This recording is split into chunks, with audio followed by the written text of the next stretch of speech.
Bonsoir pardon, à tout le monde.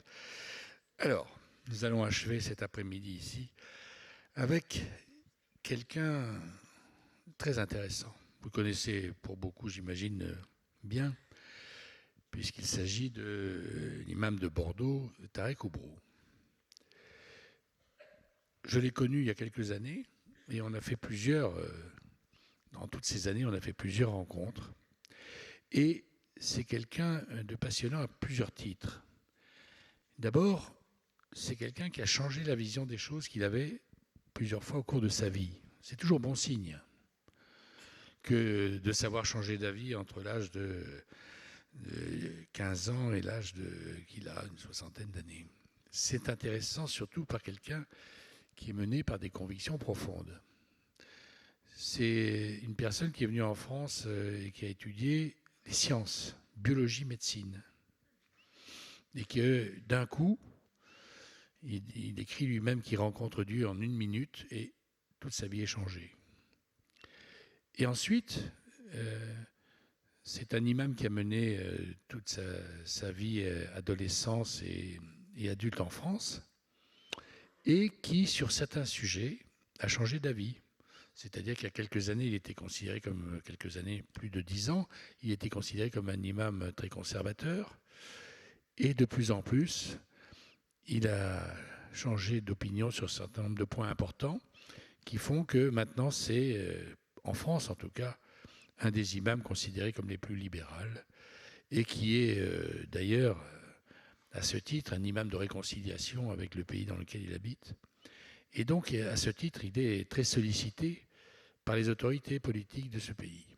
Donc, c'est considéré comme un interlocuteur très important maintenant pour tout ce qui concerne les rapports entre la communauté musulmane et la France, le pays où ils habitent.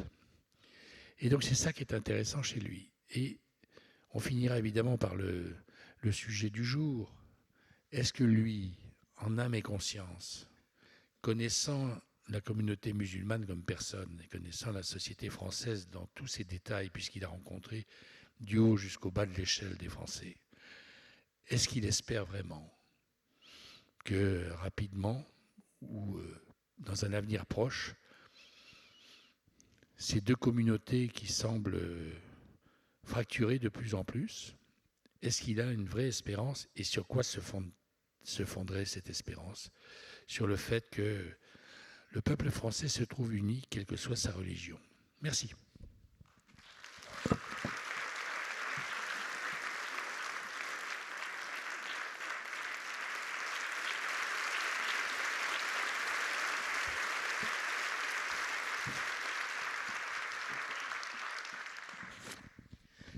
Merci beaucoup, Tarek Oubrou, d'être avec nous ce soir. Merci pour l'invitation.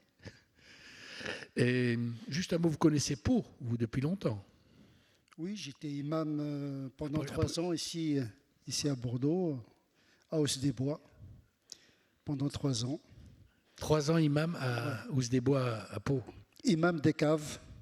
Donc à l'époque, la mosquée était dans une cave et l'école coranique où j'enseignais est également dans une grande cave, bien chauffée, parce que tout le chauffage du bâtiment était dans la cave.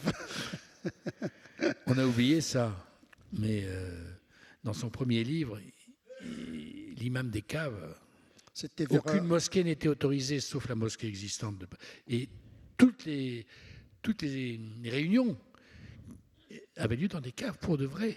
C'était pas... Oui, c'était pas une c'est pas une métaphore, c'est une réalité. C'était vers les années 80, hein. C'était les débuts de l'islam, c'était l'embryon de l'islam d'aujourd'hui. Hein. Donc vous êtes sorti de la cave et on vous accueille aujourd'hui, on est très contents, c'est bien. Alors j'ai dit que vous étiez quelqu'un qui avait eu le courage d'évoluer. Je dis le courage parce qu'il y a beaucoup de gens qui n'acceptent pas que d'autres remarquent que sur certains points, ils ont changé d'avis. Et vous avez cette phrase dans un de vos livres, vous dites « Le Tarek Oubrou d'aujourd'hui n'est pas celui d'il y a 30 ans ». Je trouve que pour un homme qui a un public à qui des gens font confiance sur la manière dont ils parlent aux musulmans de France. C'est courageux d'accepter, de dire soi-même, comme vous le faites, que vous avez changé d'avis sur pas mal de choses. Écoutez, ce qui est normal, c'est de changer et d'évoluer. Sinon, c'est dangereux de rester toujours selon la même perception, parce qu'il y a l'expérience de la vie, et il y a également l'évolution de la pensée. Et c'est normal que les gens évoluent. On est des êtres paradoxaux par essence, et que la pensée et la vie d'existence ne peut évoluer que par des sauts de paradoxe, un dépassement de soi. Tarek Oubrou il y a 30 ans et Tarek Oubrou d'aujourd'hui, si vous le mettez vous les mettez dans une table ronde, c'est la bagarre qui va s'enclencher en 2 secondes, parce que nous portons en nous la contradiction et nous essayons de gérer cette contradiction, mais également il y a l'évolution. Cet islam n'existe pas dans le ciel, il est appelé à vivre ici maintenant, donc il passe par l'homme. Donc il ne faut pas déshumaniser l'islam. L'islam, il est incarné par une expérience, une histoire, mais également une pensée critique en permanence, en quête vers ce qui est le plus réel, le plus vrai.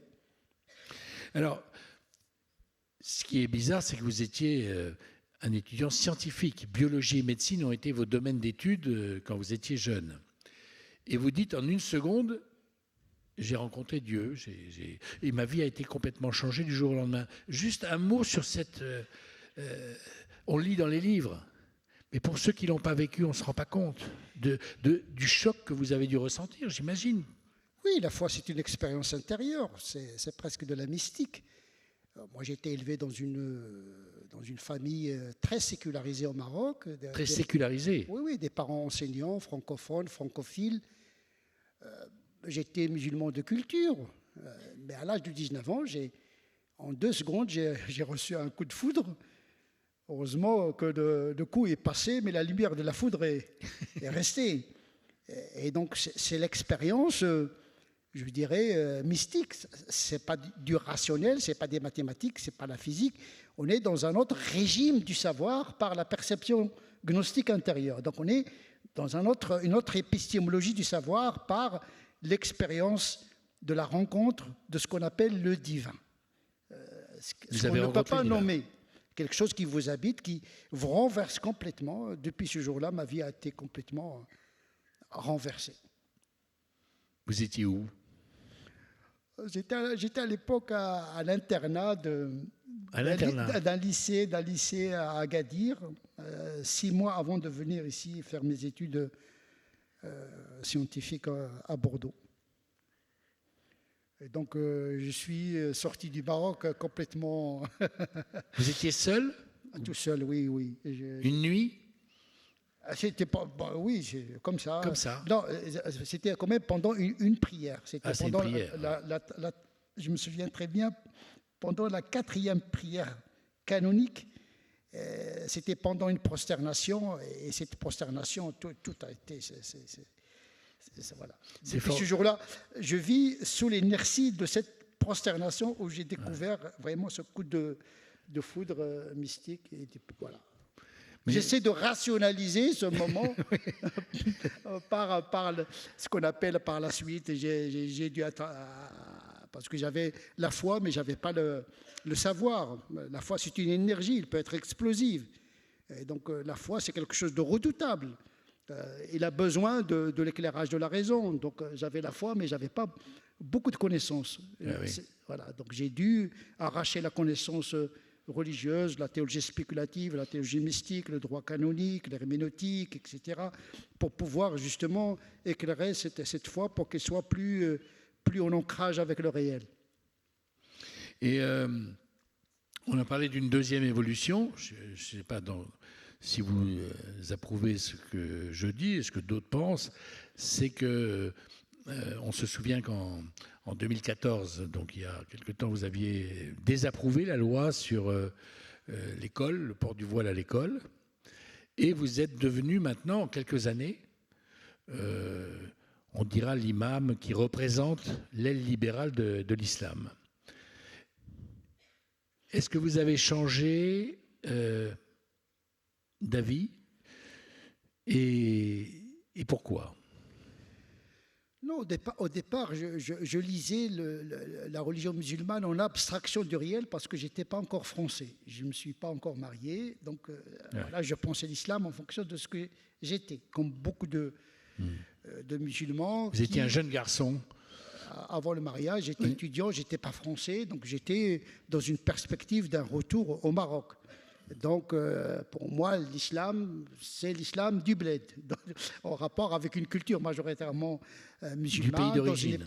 Voilà, donc j'étais dans les classiques, disons des choses comme cela. Quand je me suis marié, quand j'ai eu des enfants, j'ai dit, maintenant je suis français. Ma réalité, c'est la France. Si j'ai choisi d'être français, donc il faut en assumer les conséquences, parce que la citoyenneté française, ce n'est pas un papier, c'est un engagement moral, c'est un contrat qui m'oblige, puisque le Coran me dit « Awfu bil uqud » respecter le contrat. La citoyenneté, c'est un contrat. Donc je reste quand même un canoniste. Je reste un canoniste. Et donc j'ai dit, voilà, personne ne m'oblige de demander la nationalité française, mais je l'ai demandé, et je l'ai acquise, et donc je suis français.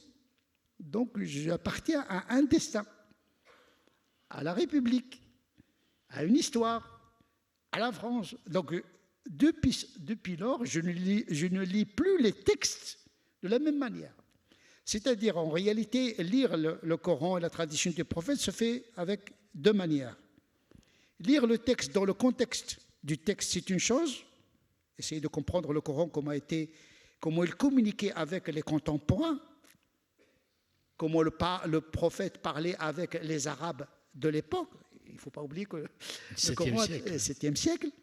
Comment il y avait ce compromis entre un principe divin absolu avec une réalité relative humaine.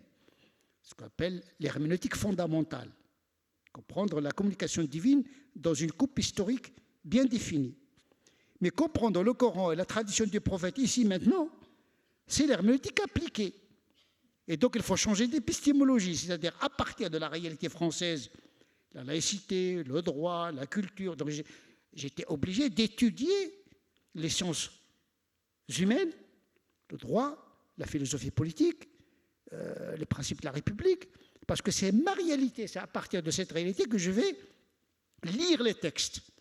Donc c'est de cette manière que les théologiens, les docteurs de la loi, ils ont toujours fait, c'est-à-dire ils lisent les textes selon l'épistémé, pour évoquer le concept de Foucault, selon la manière de penser liée à une époque donnée. C'est pourquoi les musulmans n'ont jamais été commandés par le Coran. Il y avait toujours une médiation doctrinale. Il n'y a pas d'église, certes, mais il y avait toujours une médiation doctrinale.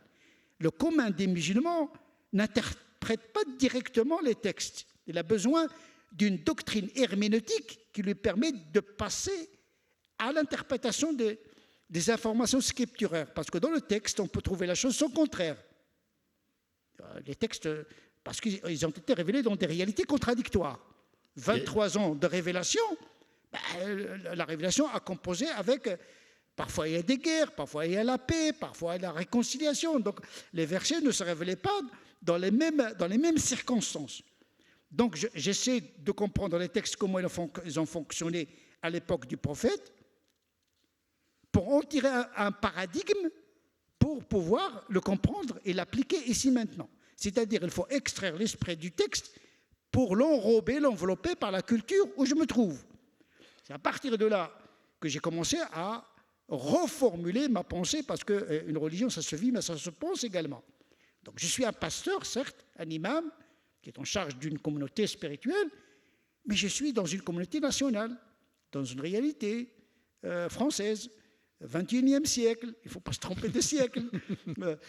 Et donc effectivement, j'ai fait un travail, d'abord pour moi, afin de le partager avec ma communauté. Mais entre mes convictions personnelles et la réception de mes pensées par la communauté, il y a un temps de latence et un décalage. Parce que ma communauté est travaillée par d'autres considérations. Parce que l'islam de France, en réalité, ce n'est pas un islam de France, c'est un islam maghrébin de France, un islam turc de France, oui. un islam subsaharien de France, parce que de tout temps, l'islam a été enrobé dans les cultures.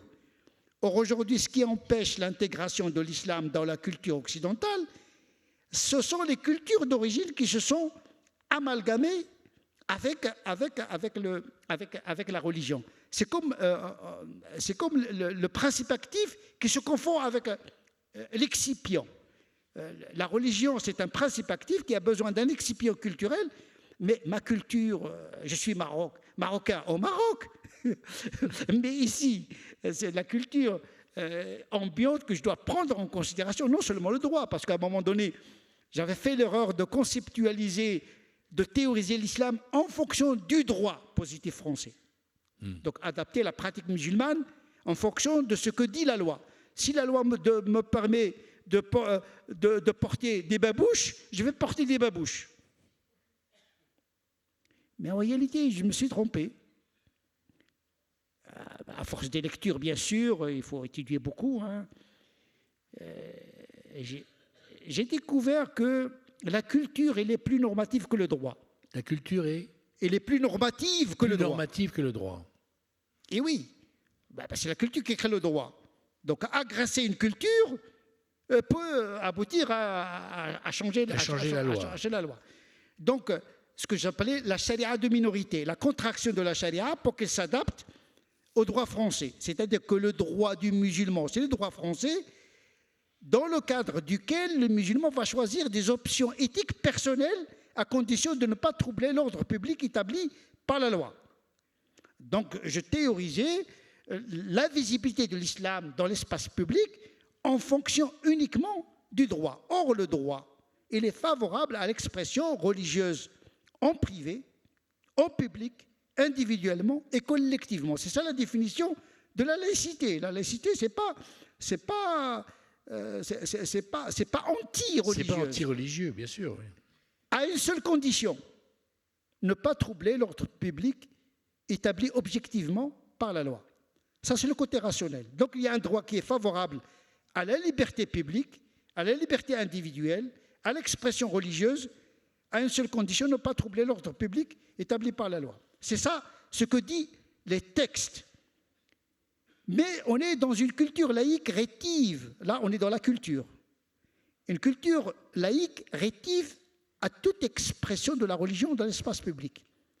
C'est une tradition. Parce que la laïcité française s'est construite contre la religion au départ. Contre la religion catholique à l'époque. Oui, contre le clergé. Donc, on a gardé les traces de défiance à l'égard de toute religion. Hier, c'était le catholicisme, aujourd'hui, c'est l'islam. Donc, j'ai dit, attention, il faut changer de paradigme. C'est pourquoi j'ai inventé un autre concept qui s'appelle la théologie d'acculturation. C'est-à-dire que le musulman doit adapter son comportement dans l'espace public en fonction des codes culturels ambiants. Parce que ce qui gère les relations entre les citoyens français, ce n'est pas toujours le droit français, mais c'est les codes culturels partagés. Donc il y a une deuxième étape dans la théorisation de l'islam, du droit à la culture. S'assimiler dans les valeurs de la République et s'intégrer dans la culture française. C'est le double défi qui attend l'islam d'aujourd'hui. Et quand vous expliquez ça aux musulmans auxquels vous vous adressez chaque semaine, ça ne pose pas de problème? Je le dis de manière plus pédagogique.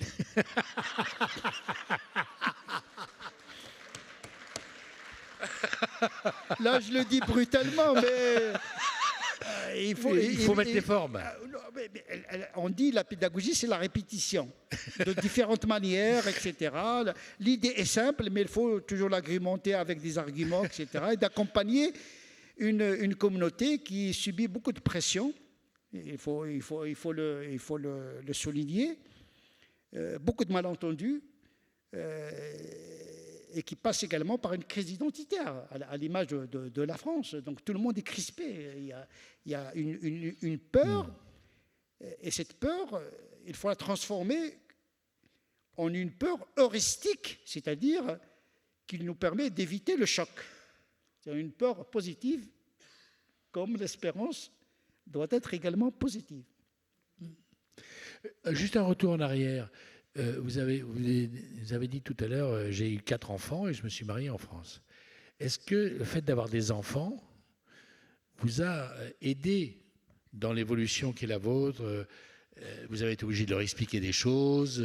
Ils vivaient dans des endroits qui n'étaient plus chez vous en permanence. Ils sont revenus avec des idées qui n'étaient peut-être pas celles que vous aviez envie qu'ils aient.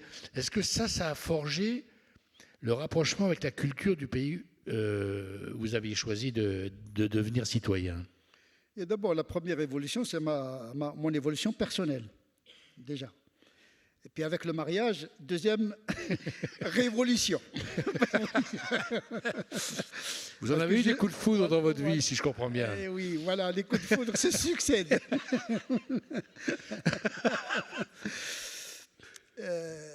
Et avec les enfants, on fait l'expérience d'être responsable oui, bien sûr. Comment intégrer ces enfants dans un monde incertain. Comment leur transmettre la religion, mais à travers les codes culturels de leur contexte. Donc il y a toujours une discussion avec mes enfants. Aujourd'hui, il faut dire que nous apprenons le monde à travers nos enfants.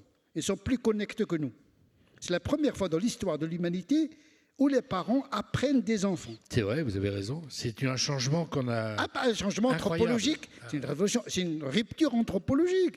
En vérité, on partage, on leur donne des principes, mais eux, ils nous enseignent sur la technique de la vie. Donc moi, je lance les principes, mais je négocie comment les éduquer techniquement, parce que c'est à travers le dialogue que l'enseignement passe. Même l'éducation, aujourd'hui, on est incapable d'éduquer nos enfants, si ce n'est que leur transmettre des valeurs.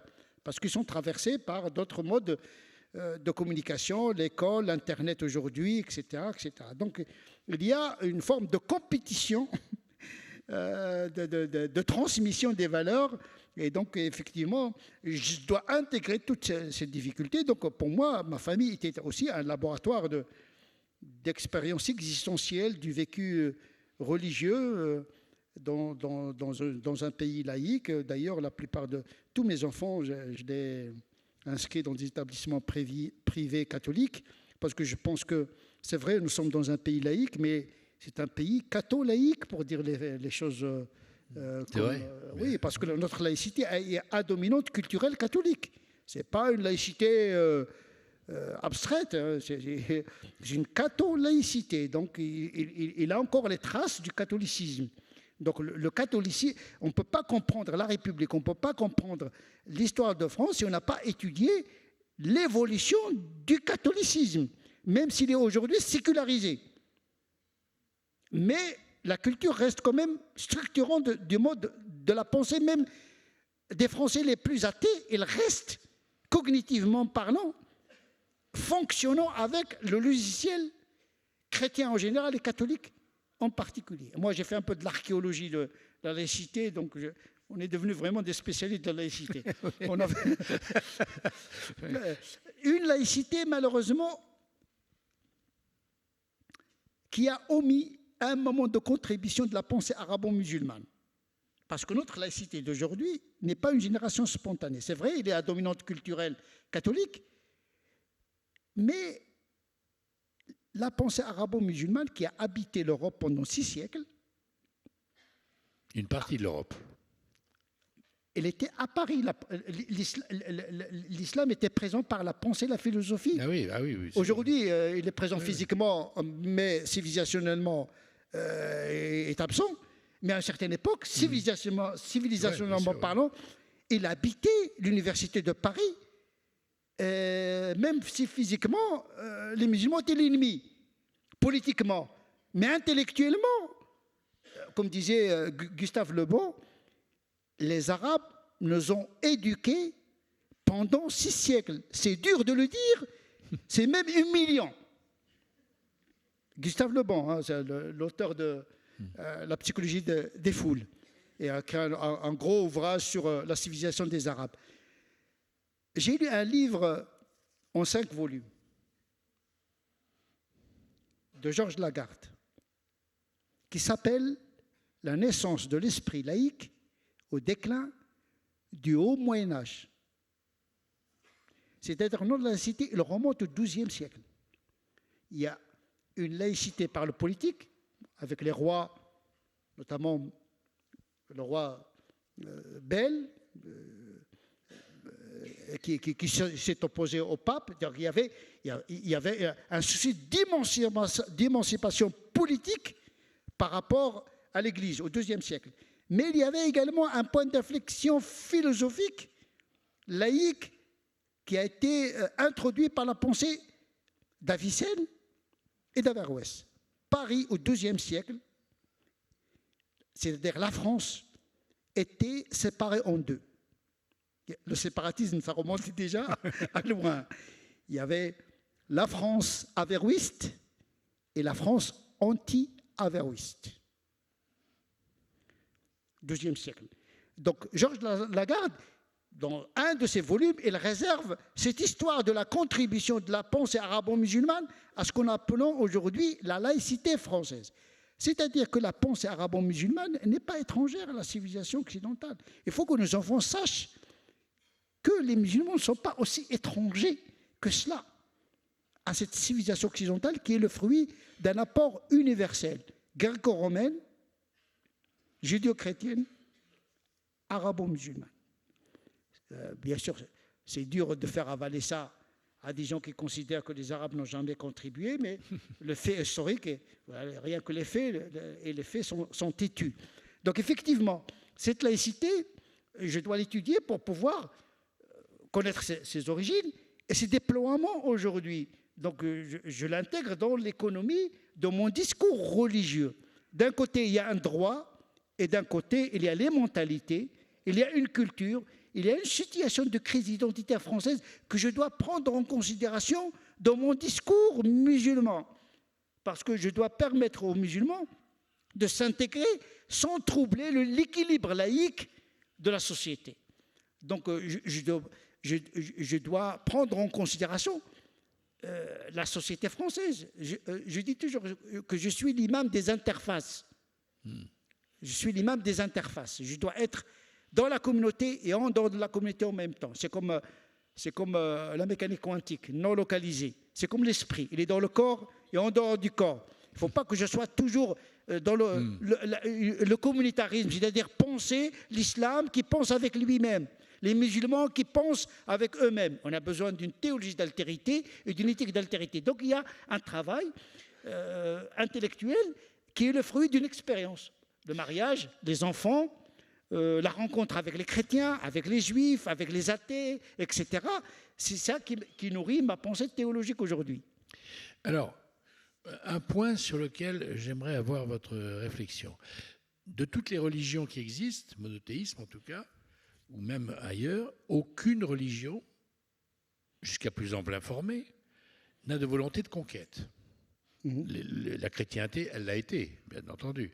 Mais pour le moment, aucune christianisation ou volonté n'existe. C'est pareil pour la religion juive et c'est pareil pour les religions d'Extrême-Orient. Comment se fait-il que l'islam est aujourd'hui, exprime dans certaines parties de ce qu'il est, la volonté de faire que tout le monde entier, ou une partie des territoires où il adopte l'islam comme religion et comme loi? Dans votre question, il y a plusieurs strates et plusieurs questions.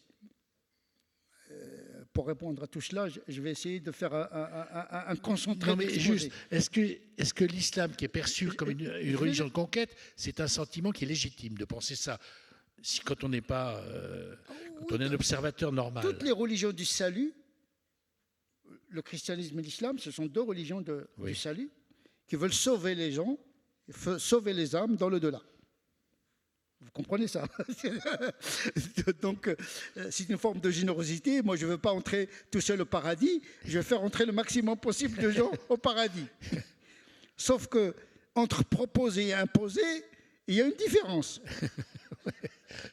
Voilà. Donc, on parle d'évangélisation, les missions, etc. On le trouve, mais de manière pacifique. Voilà.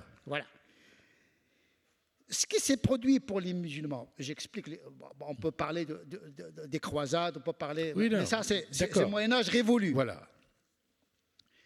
Pour l'islam, il y a un vrai problème. C'est que l'islam, il est né avec la logique de l'État et la logique de l'Empire. Ce n'est pas comme le christianisme, il a subi pendant 3 siècles des persécutions, etc. Donc, il a dû faire beaucoup de concessions théologiques, dogmatiques, concile de Nicée, etc. L'islam n'a pas eu besoin de faire de concessions aux politiques parce qu'il est né avec l'État. L'erreur fatale pour la pensée classique musulmane, c'est confondre la mission prophétique du prophète et sa mission en tant que chef d'État, mais qui est une mission qui ne fait pas partie de sa prophétie. Lui-même, le prophète, disait à ses compagnons, « Je ne suis pas roi, je suis serviteur et messager de Dieu. » Justement pour éviter la confusion entre le temporel et le spirituel. Et il gérait la cité de Médine parce que c'est l'histoire. Parce que dans le Coran, il y a de l'histoire. Donc, mais l'histoire n'est pas notre code. Il ne s'agit pas de reproduire l'histoire du Coran, mais de reproduire le message du Coran ici maintenant. C'est une erreur intellectuelle dont on paie le prix aujourd'hui. Et moi, je pense qu'il faut soigner les mauvaises pensées.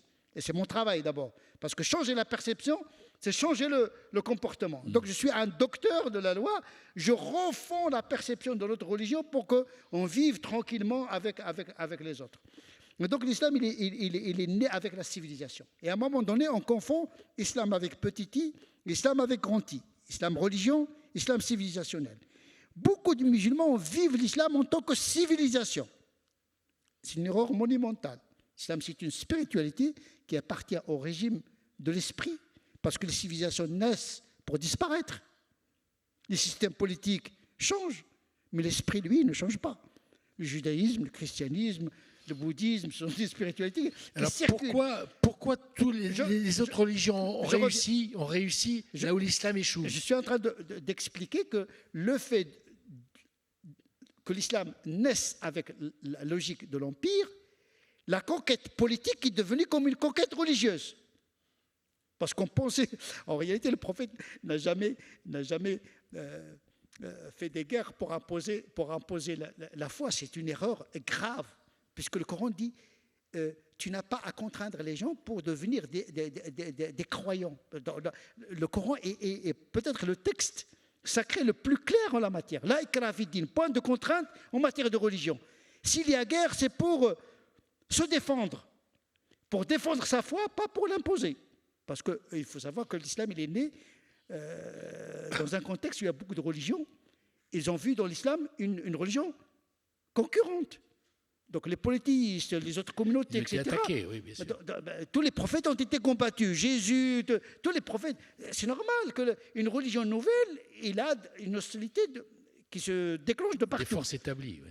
Donc on a confondu ce qu'on appelle le djihad défensif avec le djihad offensif. Mais le djihad du prophète n'était pas offensif, il était défensif. Et comment on guérit de cette affaire, de cette confusion? Il fallait attendre le 7e siècle, paradoxalement avec l'invasion mongole et les croisades qui ont failli faire disparaître complètement la civilisation musulmane. À cette épistémée-là, géopolitique, où est apparu un savant qui s'appelle Ibn Taymiyyah, qui est paradoxalement confisqué par les salafistes, qui dit en réalité le djihad militaire, parce qu'il y a plusieurs djihad, peut-être nous aurons l'occasion de parler de plusieurs significations du djihad dans le Coran.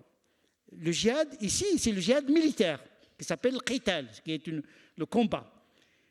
Il a dit, ce savant a dit, en réalité, on ne doit pas combattre le non-croyant pour son incroyance, mais on le combat à cause de son injustice, en tant que transgresseur. Comme on peut combattre un peuple musulman transgresseur? Moi, je suis musulman, dans un pays musulman, ou bien en France, je suis combattu injustement par un pays musulman, je dois défendre ma nation. Donc en vérité, c'est se défendre tout simplement. Donc il a renversé complètement la notion de djihad qui était pour les savants classiques comme un djihad perpétuel. Nous devons toujours conquérir, mais pas imposer. C'est-à-dire que vous pouvez rester dans votre religion, vous payez la dîme, mais on ne vous contraint pas, mais on doit vous dominer. Parce que, voilà, la logique de la civilisation, c'est la domination. Donc on est sorti de cette épistème-là. Personne aujourd'hui, même les savants contemporains, personne ne dit qu'on va combattre toute la planète pour la dominer ou bien pour la convertir. Personne ne le dit ça. Personne aujourd'hui. Sinon, c'est un fou. Il faut le mettre dans une clinique psychiatrique. Parce que c'est fou. Parce qu'aujourd'hui, tous les musulmans sont gouvernés par un régime de l'État-nation.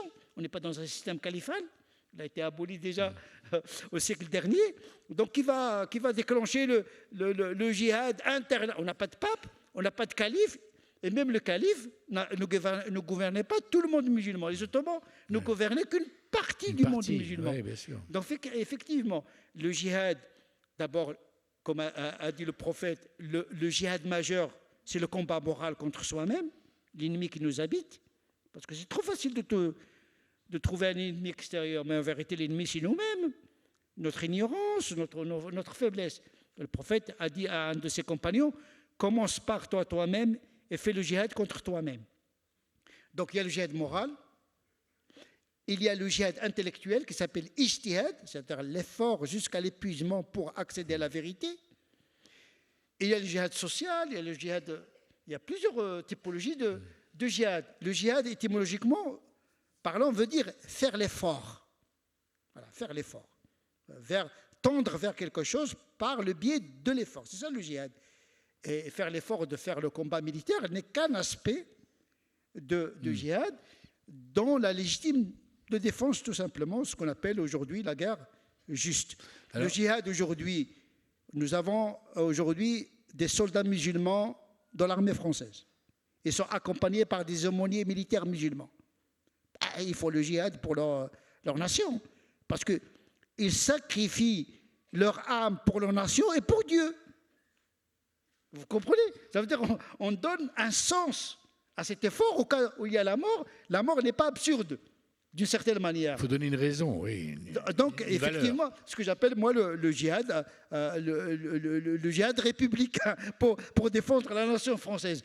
Ça, c'est une dimension de la citoyenneté. Donc, le djihad, le musulman, quand il est dans l'armée française, pour une cause juste, s'il meurt, il meurt martyr. Et donc, il y a la théologie qui change complètement. En tout cas, moi, je suis en train de théoriser cette notion de la citoyenneté et ses implications sur toutes ces notions coraniques. Tarek Oubrou, expliquez-nous pourquoi un État théocratique officiellement musulman, je parle de l'Iran, peut mener une politique comme elle est menée. C'est-à-dire une terreur, une discrimination dingue entre mes femmes, on met en prison. Je veux dire, ce qui se passe là-bas, est-ce que ça ne donne pas de l'islam parce qu'ils sont de religion islamique, est-ce que ça ne donne pas définitivement, est-ce que ça ne prive pas la religion islamique en général d'arguments sérieux d'être une religion pacifique et humaine? Oui, vous avez l'exemple d'Indonésie qui est la plus grande démocratie musulmane. Donc, les musulmans ne se ressemblent pas. Il faut que je fasse la remarque que les musulmans appartiennent à l'espèce humaine. Ils ont le même code génétique et qu'il y a des bons et des mauvais. Il y a des systèmes politiques. Non, mais la loi iranienne, c'est la loi. Voilà, c'est un État théocratique. Moi, si je suis musulman, je ne serais pas d'accord avec ce système-là. Parce que même dans un pays musulman, on doit appliquer la laïcité. Vous comprenez pourquoi? Parce qu'il y a plusieurs lectures en islam. D'abord, c'est l'islam chiite. Oui. Moi, en tant que sunnite, déjà, la théologie politique chiite n'est pas la théologie politique sunnite. Donc, on est déjà dans deux théologies politiques différentes. Pour la théologie politique chiite, celui qui va gouverner la communauté doit être un religieux et infaillible. Ça s'appelle la doctrine de l'imama. Dans la doctrine sunnite, le calife n'est pas un pape, n'est pas un imam infaillible, mais il est considéré comme responsable de la gestion temporelle d'une umma, d'une communauté où il y a des minorités non musulmanes. Donc, à la fois chef des croyants, mais chef également des citoyens qui ne sont pas des croyants. Je ne vais pas entrer dans la complication de la théologie politique, parce qu'il y a aussi les kharijites, etc. Donc il y a plusieurs islams. Moi, quand je vais entrer dans un pays musulman, gouverné par le rite malikite, moi, je ne veux pas être gouverné en tant que musulman par le rite malikite. Donc on a besoin justement de laïcité qui garde la neutralité, comme la démocratie anglaise, qui a été inventée pour justement que les églises ne s'entretuent pas. Il faut savoir que la démocratie est née pour gérer les conflits entre les églises au départ. Depuis, la démocratie a été ouverte à d'autres options, les athées, les agnostiques. Il faut savoir que le théoricien de la tolérance, qui est Locke, il a réservé la démocratie à tout le monde sauf deux catégories. Les athées n'ont pas de place dans cette démocratie et les Turcs. Pour lui, les Turcs, c'est les musulmans. Parce que, voilà. Donc, je veux dire que c'est l'embryon de la démocratie. On n'est plus à l'époque de Locke, mais c'était vraiment l'embryon de ce que nous appelons aujourd'hui la tolérance. Donc, cette tolérance a été élargie aux athées, aux agnostiques, et aux musulmans, etc., etc. Mais effectivement, aujourd'hui, on a besoin de cette laïcité, que chaque pays invente sa propre laïcité qui gère le pluralisme convictionnel. On a besoin d'exporter cet universalisme à tous les pays. Moi, je suis parmi les gens, je suis responsable d'une association en lien avec les universitaires de par le monde arabe, où nous traitons cette question de la laïcité. Est-elle praticable et dans quelle forme dans ces pays-là? Donc il y a des intellectuels aussi de l'autre côté, il y a aussi des Iraniens. Vous savez, les choses vont évoluer. Vous savez, toutes les révolutions ne finissent pas toujours dans de beaux draps, et je pense que c'est une question de temps. L'exemple de l'Iran, c'est une instrumentalisation honteuse de la religion. Et le premier à en souffrir, ce sont les citoyens iraniens. Bien entendu. Et voilà, toujours la première victime de ce totalitarisme, ce n'est pas l'Occident, ce sont les musulmans qui vivent sous ces régimes-là.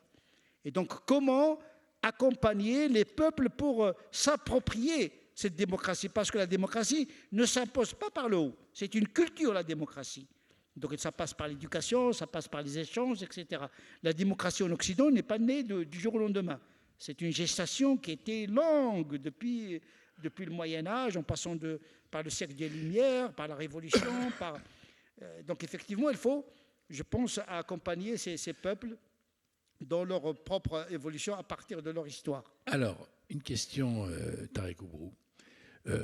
On a l'impression, pour les observateurs, pour tous les gens à qui on peut parler, que le séparatisme qui existe en France en ce moment entre les musulmans, certains musulmans et ceux qui ne le sont pas, est plus important qu'il y a 30 ans. C'est-à-dire le séparatisme augmente. Vous parlez tous les vendredis et les autres jours aux musulmans qui habitent l'endroit où vous prêchez. Pourquoi cette évolution dans le mauvais sens ? Peut-être il y a une raison démographique, parce que cette visibilité devient plus visible de jour en jour. Quand les musulmans étaient moins nombreux, donc il n'y avait pas d'enjeu. Il n'y avait pas de possibilité d'être séparatiste. Oui, quand on est tout seul, on n'est pas séparatiste. C'est ça que vous voulez dire ? Il y a la tentation communautariste. Et puis, avec les réseaux sociaux aujourd'hui, moi je me souviens, vers les années 80, c'était moi qui disais la religion devant mes fidèles. De quoi ? C'était moi qui disais la religion devant mes fidèles. Oui, c'est ça. Aujourd'hui, nos jeunes sont plus connectés ailleurs. Donc, il y a un recul. On dirait qu'ils ne veulent pas, une certaine partie, ils ne veulent pas habiter la France. Ils veulent habiter un islam exotique, d'une certaine manière. Peut-être il y a un sentiment de non-reconnaissance, un sentiment à tort ou à raison d'exclusion, etc., qui fait naître ce séparatisme parfois, un communautarisme subi, parce qu'on a plaqué les Maghrébins avec les Maghrébins. Il y a une politique aussi qui a favorisé cette ségrégation. La géographie. Oui, la géographie joue pour beaucoup. On n'a pas su diluer cette population dans le reste de la population pour favoriser la rencontre de l'autre qui est différent. Donc il y a une partie qui incombe à une certaine politique de procrastination. On a laissé pourrir les choses. Et maintenant, on découvre que les choses, on a atteint un niveau très grave. Le pire, c'est le séparatisme mental. Mental. Oui. Le fait qu'un musulman, il est bien intégré, mais mentalement, il est déconnecté par rapport à la société. Et ce séparatisme mental, parfois, il est provoqué par un discours religieux qui n'est pas forcément fanatique, mais qui peut inspirer le séparatisme. Quand vous donnez un produit théologique canonique sur l'autre qui n'est pas musulman, quand vous l'handicapez par un certain nombre d'interdits, l'inflation normative qui tue la foi, la multiplication des interdits empêche le musulman de vivre spontanément avec Dieu. Donc il y a un problème dans le discours religieux, mais pas le seul problème. Il y a d'autres problèmes, d'autres psychologiques, sociologiques, économiques qui font que il y a un séparatisme. Les gens, aujourd'hui, veulent vivre ensemble et qui se ressemblent, s'assemblent d'une certaine manière. Et donc, effectivement, il y a une tentation de clivage, de repli qui traverse toutes les communautés. Hein. Il ne faut pas croire. Tout le monde veut... Parce qu'aujourd'hui, le progrès, tout à l'heure, dans la table ronde précédente, il y avait l'incertitude. Voilà. Eh oui. L'incertitude, elle crée l'inquiétude. Et donc, le progrès n'est plus une promesse de bonheur. Donc, les gens se crispent. Donc, l'inquiétude fait que les gens retournent au tribalisme, l'instinct tribal. Voilà, le tribalisme. Je vais me protéger par ma famille, ma tribu, ma communauté, etc., etc. Et on comprend pourquoi la République est démocratique, laïque et sociale. Parce que c'est le social qui empêche le communautarisme. Parce que quand des communautés se prennent socialement en charge par elles-mêmes, ça risque de favoriser le communautarisme. Donc on a besoin d'une intégration sociale pour pouvoir justement décrisper ces communautés-là. Pourquoi, lorsque les attentats ont eu lieu en France notamment et dans d'autres pays, les criminels disent Allahu Akbar? Expliquez-nous ça. Ils sont des tarés.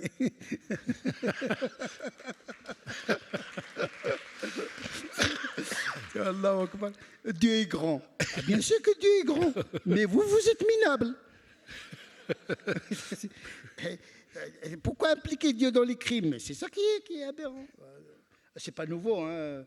Dieu, au nom de Dieu, on a fait couler beaucoup de sang dans l'histoire. Oui, bien sûr. Bon. En réalité, les gens se divinisent eux-mêmes à travers Dieu. C'est ça un peu la psychanalyse de la religion. Généralement, on se sert de Dieu au lieu de le servir. Toute la psychanalyse de l'adoration, c'est ça. Même pendant la prière, vous vous dites, est-ce que je me prosterne pour mon ego, pour mon Dieu? En vérité, le Dieu, c'est la transcendance, c'est la sortie de l'ego, pour mieux vivre avec les autres. C'est ça le principe d'une religion qui se respecte, c'est la tension vers le divin à travers la prière, le jeûne, etc., les pratiques spirituelles, pour tendre vers la transcendance, pour mieux vivre avec les autres. Et donc, une religion qui sépare, c'est la religion du diable, parce que Dieu unit et le diable sépare. Et le Coran le dit, c'est le diable qui sépare. Donc, là où il y a la séparation, Dieu est absent. Séparation avec soi-même, avec sa famille. Dieu n'aime pas les divorces. Il n'aime pas les séparations. Donc, toute lecture, toute pratique qui va dans le sens de la rupture, de la séparation, est une mauvaise lecture, une mauvaise pratique. Donc, c'est la réconciliation. La religion, elle est faite pour relier les gens.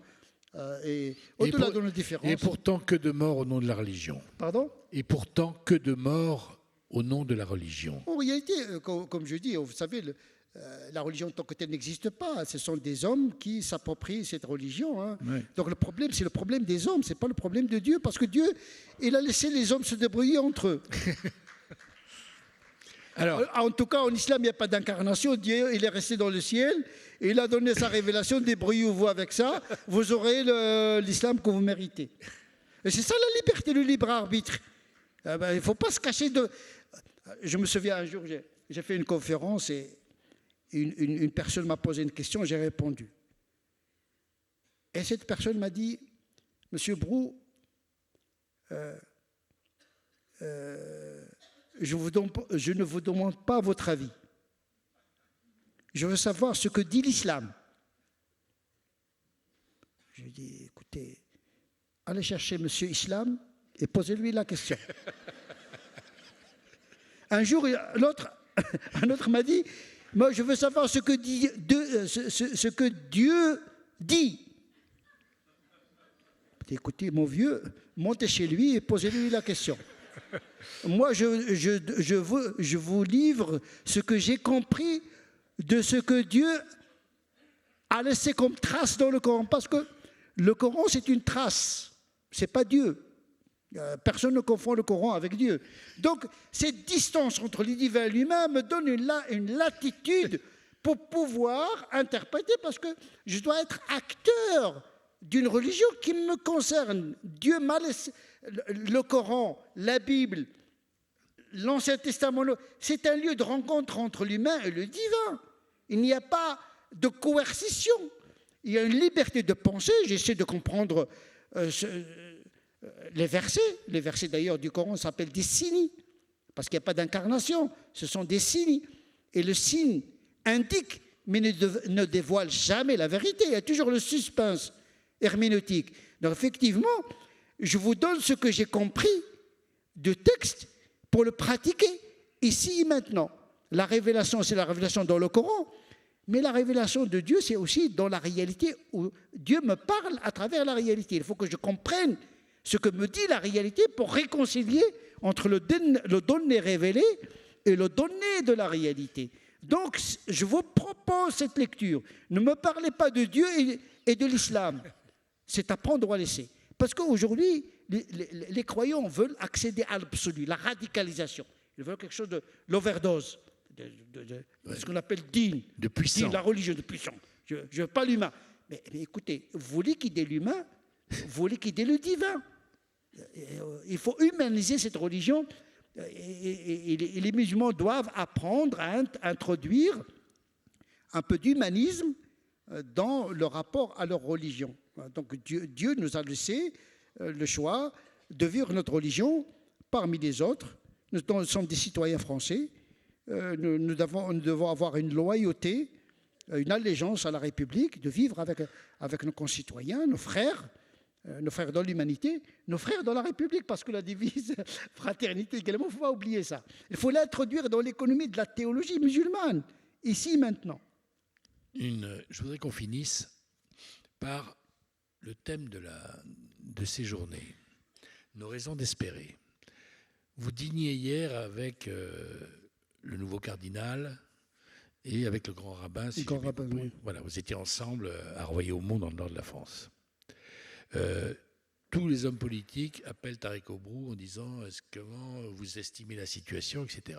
Vous êtes dans une ville importante de France où vous avez le contact avec toute la communauté musulmane, dans laquelle vous avez quelques ennemis. Tout le monde n'est pas d'accord avec votre lecture, comme vous dites, de l'islam. Vous êtes un des seuls à avoir tous ces réseaux avec vous, y compris dans la communauté musulmane. Est-ce que vous pensez, sincèrement, je vous demande de dire la vérité sur ce que vous pensez sincèrement qu'on va vers une possibilité que ces séparatismes se réduisent, ou bien tout ce qui se passe dans le monde, l'évolution de ce que vous disiez, être le rapport avec la technologie, on cherche des amis, on veut un ennemi pour avoir la sensation d'exister, qui va l'emporter des deux ? Je ne sais pas dans les secrets de Dieu. Non, je ne vous demande pas de faire un... Je vous demande, vous, qui avez le contact avec ça. Moi, ce que je peux dire, vous savez, on dit change-toi, l'histoire changera. Je crois au changement individuel. Tout part de l'individu. Donc il y a une responsabilité individuelle qui m'incombe. C'est ça qui va m'intéresser en premier lieu. Je n'attends pas du politique, du monde. Qu'est-ce que je dois faire ici maintenant?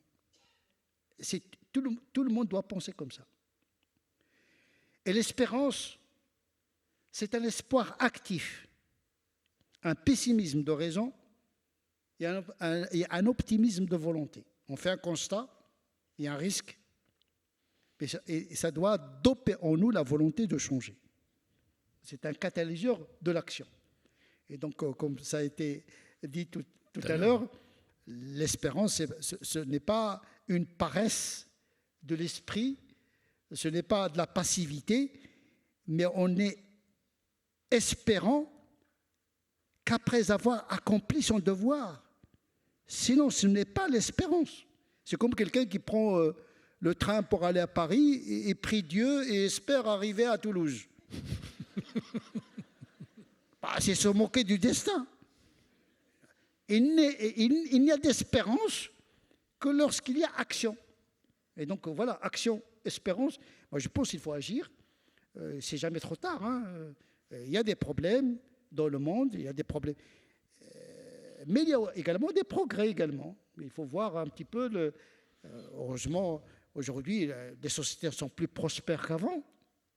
On est moins malade qu'avant, on est moins pauvre qu'avant, malgré tout. Il y a des inégalités, certes. Il y a l'écart social entre les gens, c'est grave, mais le seuil de la pauvreté, surtout dans nos sociétés, diminue malgré tout. On aspire toujours, on espère toujours, aspirer et espérer toujours vers le meilleur. Je pense que c'est ça l'aventure existentielle, on aspire toujours au meilleur. Aujourd'hui n'est pas pire qu'hier. Et le bonheur ne dépend pas forcément de la matérialité de la vie. Comme Rousseau l'a bien relevé lorsqu'il parle du sauvage. Il parle avec les civilisés. Il dit de toute manière, on n'a jamais trouvé un sauvage qui se suicide. Ça veut dire que le bonheur, l'attachement à la vie ne dépend pas à l'avoir, mais à l'être. Et je pense qu'il faut jouer sur le bonheur spirituel, sur la qualité de vie. L'écologie est un élément très, très important parce que c'est ça la menace également. Le remplacement, ce n'est pas le remplacement démographique, c'est le remplacement de la machine et des algorithmes et les catastrophes naturelles qui vont anéantir toutes les civilisations. Il faut savoir que les catastrophes ont fait disparaître beaucoup de civilisations. Donc parfois, on se trompe d'ennemi. On a un ennemi commun, c'est l'ignorance et c'est la dégradation de la nature.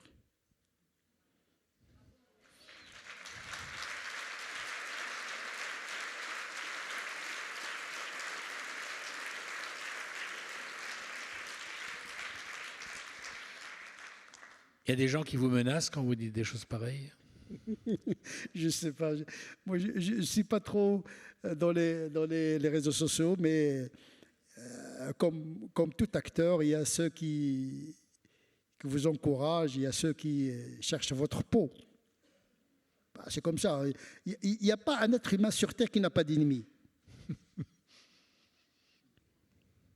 Mais il ne faut pas se tromper d'ennemi. Moi, je pense que l'ennemi nous habite nous-mêmes. Moi, je n'ai peur que de moi-même, faire des gaffes, faire des erreurs et égarer les autres. À partir de là... La conscience tranquille. Pardon? La conscience tranquille. Et je sais que mon âme est dans la main de quelqu'un qui détient le monde. C'est Dieu. Donc, je reviens à mon coup de foudre de départ, cette rencontre avec le divin auquel je fais confiance. Merci d'avoir été avec nous, en tout cas. Ça...